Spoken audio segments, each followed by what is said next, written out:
भवश्याम के दर्शन करिए और भवश्याम की रोचक बातों को जानिए। ये हर मनुष्य के लिए आश्चर्य का विषय है कि जगन्नाथपुरी के मंदिर में भगवान कृष्ण के साथ राधा क्यों नहीं है और दूसरा तीनों भाई बहन की आंखें इतनी फैली क्यों हैं। इस विषय में एक प्रसिद्ध पौराणिक कथा है। एक बार माता यशोदा माता देवकी के साथ द्वारका पधारी। वहाँ कृष्ण की रानियों ने माताओं से कृष्ण के बचपन की लीलाओं का वर्णन करने का अनुरोध किया। उनके साथ बहन सुभद्रा भी थी।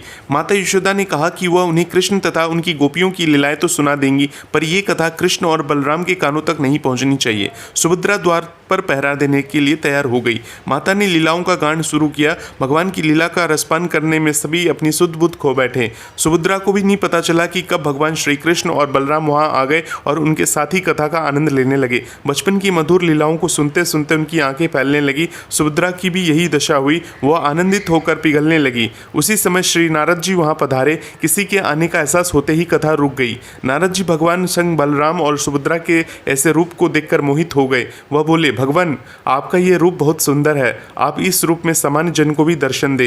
तब भगवान कृष्ण ने कहा कि कलयुग में वह इस रूप में अवतरित होंगे। जगन्नाथपुरी में भगवान का यही विग्रह मौजूद है जिसमें वो अपने भाई बलराम और बहन सुभद्रा के साथ हैं। परंतु यह विग्रह भी आधा अधूरा सा क्यों है, इसके पीछे भी एक पौराणिक कथा है। इस मंदिर से जुड़ी परंपरागत कथा के अनुसार भगवान जगन्नाथ की इंद्रनील या नीलमणि से निर्मित मूल मूर्ति एक वृक्ष के नीचे मिली थी। वह इतनी चकाचौंध करने वाली थी कि धर्म ने इसे पृथ्वी के नीचे छुपाना चाहा। मालवा नरेश इंद्रधुम्न को स्वप्न में यही मूर्ति दिखाई दी थी।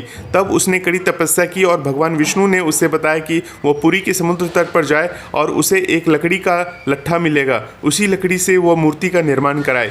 राजा ने ऐसा ही किया और उसे लकड़ी का लट्ठा भी मिल गया। उसके बाद राजा को विष्णु और विश्वकर्मा बढ़ई कारीगर और मूर्तिकार के रूप में उसके सामने उपस्थित हुए, किंतु उन्होंने ये शर्त रखी कि वह 1 माह में मूर्ति तैयार कर देंगे, परंतु जब तक वह एक कमरे में बंद रहेंगे और राजा या कोई भी उस कमरे के अंदर नहीं आएगा। माह के अंतिम दिन तक जब कई दिनों तक कोई भी आवाज नहीं आई तो उत्सुकतावश राजा ने कमरे में झांका और वह वृद्ध कारीगर द्वार खोलकर बाहर आ गया और राजा से कहा कि मूर्तियां अभी अपूर्ण है, उनके हाथ अभी तक नहीं बने थे।